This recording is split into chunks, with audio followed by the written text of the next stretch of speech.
Hi అండి, లీలా cooking channel. నేను లీలా. ఈరోజు నీకు పుల్లకూర, ఆకుకూరతో పుల్లకూర చూపిస్తాను. ఇది తోటకూర తీసుకోవాలి. తోటకూర ఇదిగోండి, నేను ఒక కట్ట తీసుకున్నా, మీరు రెండైనా తీసుకోవచ్చు. మీకు ఎంత కావాలో అంత తీసుకోవచ్చు, రెండైనా మూడైనా. మీకు నాకు ఒకదాన్ని ఉంటాయి కాబట్టి కొంచెం తక్కువ తీసుకున్నాను. తర్వాత పచ్చిమిర్చి, ఉల్లిపాయ ఒక 3 వెల్లుల్లిపాయలు, జీలకర్ర, చింతపండు కొద్దిగా తీసుకోండి. పుల్లకూర అన్నా కదా, అందుకోసం పుల్లగా ఉండాలి, చింతపండు తీసుకోండి. పసుపు, ఇవి కందికాయలు వస్తాయి చూసారా బయట పచ్చివి, అవి తెచ్చి ఒలిసి ఇవి ఉప్పు వేసి కొంచెము ఉడకబెట్టాలి. హాఫ్ బాయిల్ చేయాలి, హాఫ్ బాయిల్ చేసి పెట్టుకోవాలి. Salt, oil.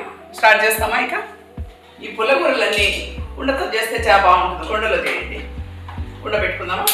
స్టవ్ వేసుకొని టీ స్పూన్తో 2 స్పూన్లు ఆయిల్ వేసుకోండి.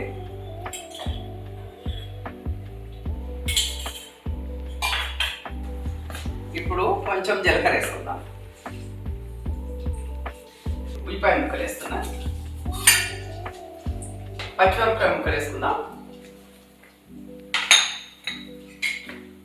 కొంచెం వేగాలి. పచ్చిమిర్చి, ఉల్లిపాయ, జీలకర్ర వేగాలి.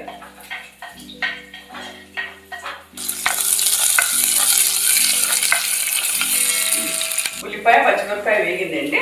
ఇప్పుడు ఆకుకూర వేసుకుంటాం. ఆకుకూర బాగా 2-3 సార్లు కడిగేసి వేసుకోవాలి.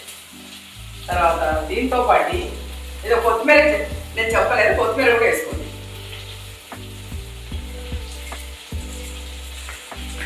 ఇది కొంచెం పసుపు, చాలా ఈజీ.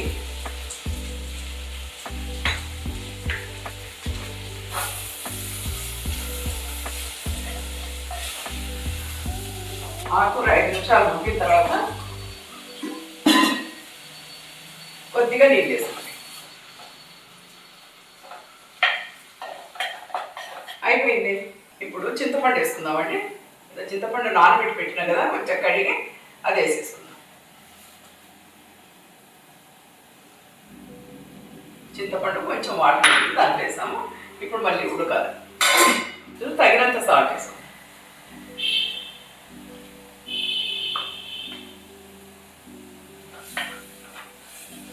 దీన్ని ఇప్పుడు మనం ఏం చేయాలంటే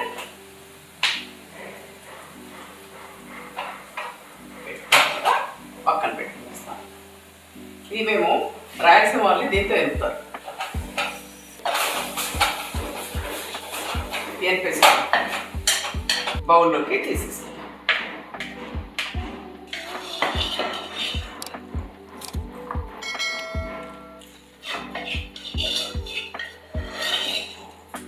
ఆయిల్ వేసుకుందామండి.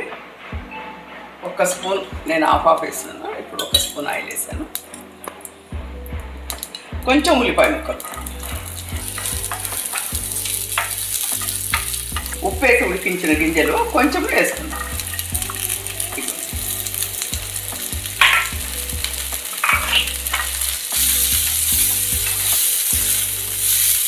మనం ఆకుకూరలో పోపు ఫస్టే ముందే పెట్టేసుకున్నాం కదా. ఇప్పుడు ఇలా కొంచెం వేస్తుంది. కొద్దిగా ఒక 5 నిమిషాలు వేసి కొద్దిగా సాల్ట్ వేసి, ఉల్లిపాయలు కూడా పూర్తి వేయించకండి, టేస్ట్ ఉండదు. కంది గింజలు వేపినవి, ఉల్లిపాయ ముక్కలు దీంట్లో వేసేసుకుందాం.